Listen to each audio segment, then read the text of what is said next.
महाराष्ट्राच्या कानाकोपऱ्यात आपल्याला आगामी काळात पोहोचवायचे आहेत। जयदादाच्या रूपाने महाराष्ट्राला एक वेगळी आशा निर्माण झालेली आहे। जयदादाचं मी सकाळपासून पाहतोय, रोजचे रील्स पण पाहतोय। माझे सहकारी सुमित सरनाईक आहेत, आमच्या नाशिकचे माझे मित्र आहेत जुने, की मला नेहमी रील्स टाकतात। पण मी परवा पाहिलं, पुस्तक देत असलं कोणी मूर्ती देत असलं, कोणी तिथे पायाची चप्पल बाजूला काढणं, ते आदरानं घेणं, खाली बसणं, हे म्हणजे भविष्यातल्या लोकनेत्याची ही लक्षणं आहेत। तिथं आमच्याकडे नगरसेवक असला तरी तो खाली बसत नाही।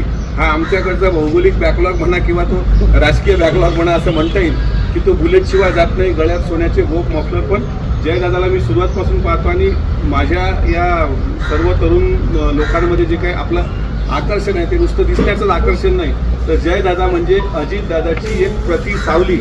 येणाऱ्या काळात या महाराष्ट्राचं एक फार मोठं नेतृत्व जयदादा करतील आणि त्यासाठी आम्ही सगळे 18 पगड जातीचे 12 बलुतेदार सगळे अगदी घरच्या भाकरीवर तुमच्यासोबत आहोत। जोपर्यंत सूर्य चंद्र तारे आहेत तोपर्यंत अजितदादांचा विचार या महाराष्ट्रात जिवंत ठेवण्याकरता, तो लढा लढण्याकरता। आणि मी तुम्हाला हेही सांगतो, मंदिराच्या समोर अगदी जगदंबेचं मंदिर आहे, पण सांगतो की दादांचा लढा आपण खरंच खऱ्या अर्थानं पुढे लढूया।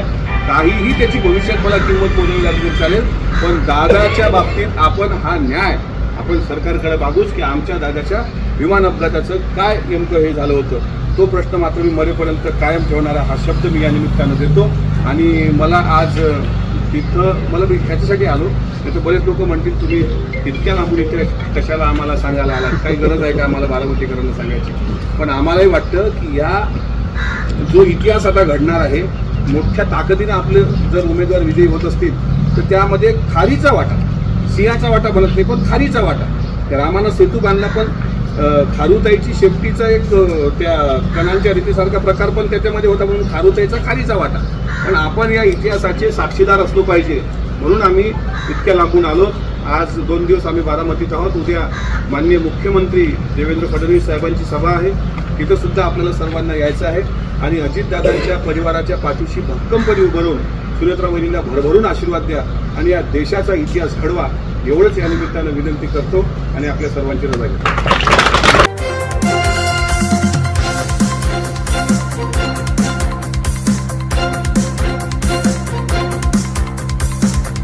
समाज साधना न्यूज, समाजहितासाठी सदैव अग्रेसर।